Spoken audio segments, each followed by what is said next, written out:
thought we weren't going to get to see a Wookiee fight with a lightsaber. So the Acolyte with episode 7 has given us some of the answers to the questions we've been asking while also leaving some things out. But what it also starts to do is take things from the prequel and the High Republic comics and books and combine and connect them here in this episode. Anytime we get different parts of the franchise coming together to make Star Wars as a whole a little more cohesive, it's always exciting to me. After watching episode 7 of The Acolyte, I'm even more sure that 6 and 7 should have been an hour-long episode. At that point, it would have felt like a more cohesive and organic progression of the story, instead of now it feels like we're breaking things up to hit a specific episode count.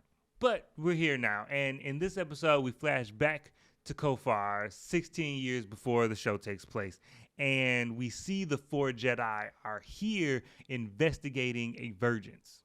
What's a Virgence? A concentration of force energy centered around a location.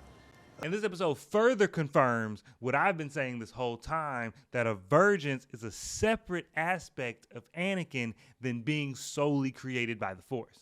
Virgence is a side effect or a result of something, but the mere existence of a Virgence doesn't indicate or dictate a cause. And we just further see in this episode that the Virgence in this show, which is the twins, has a different cause than the Virgence that is Anakin. And that distinction is what makes Anakin special. But in the same scene where we talk about the Virgence, we get another connection point, because what specifically drew them to Kofar is that this planet was supposed to be desolate because of a hyperspace disaster, which could only be a reference to the great hyperspace disaster from the High Republic books.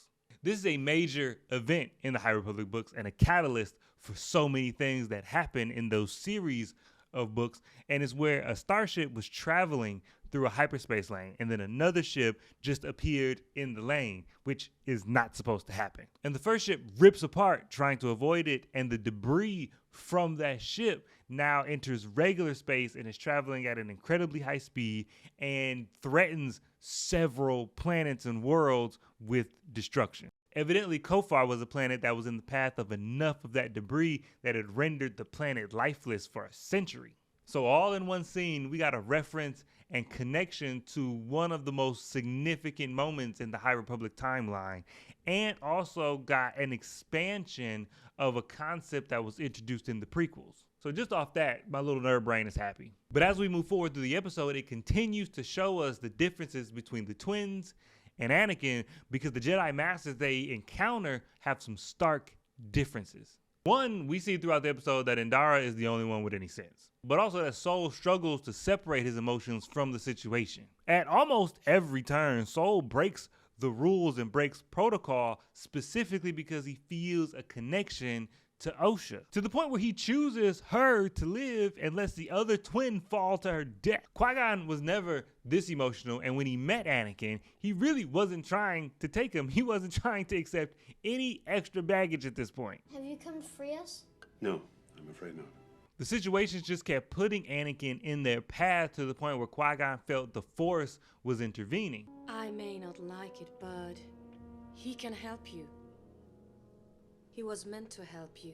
Sol's interactions with Osha are completely different because he's manipulating the situation to fit his own preference. And while his intentions are good, all he's doing is inserting himself in situations to serve his own emotions. Also, in this episode, we get more context around the Padawan Torbin, and we see the other point of view of when Mother Anastasia was in his head.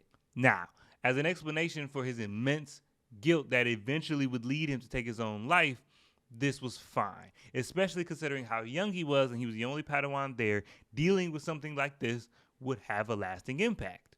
But what I wish was more fleshed out was, why was Torbin so homesick? A driving motivation for him this entire episode was trying to get back to Coruscant, something he was so desperate for it made him susceptible to witch invasion. My initial thought was that he was a Padawan brought up in the High Republic, so they aren't really going on missions as much as Clone Wars Jedi are. They really just get stationed somewhere and stay there for the most part. So Torbin is probably just attached to the comfortability and familiarity of Coruscant and the Jedi Temple, because that's where the Padawans spend most of the time before they go out with their Jedi Master. And if that's the reason, then that's fine with me. It makes sense. But the odd thing is we don't know. At no point does the show explain his attachment, so he just comes off as a bratty kid whose parents forced him on a road trip.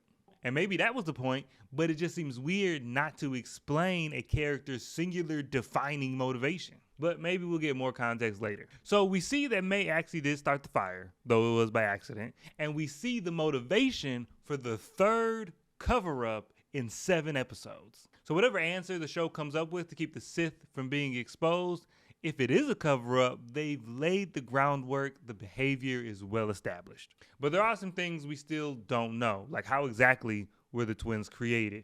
Was the revival of the planet a byproduct of the twins' creation, or was the same method used to create them used on the planet? And if Ocean and May aren't exactly twins, but 2 individuals sharing the same consciousness, are we going to see some sort of merging of the 2? Let me know what you think about the episode so far. Let me know what you think about the Acolyte so far. But also let me know, would you like more shows or more stories set in the High Republic era?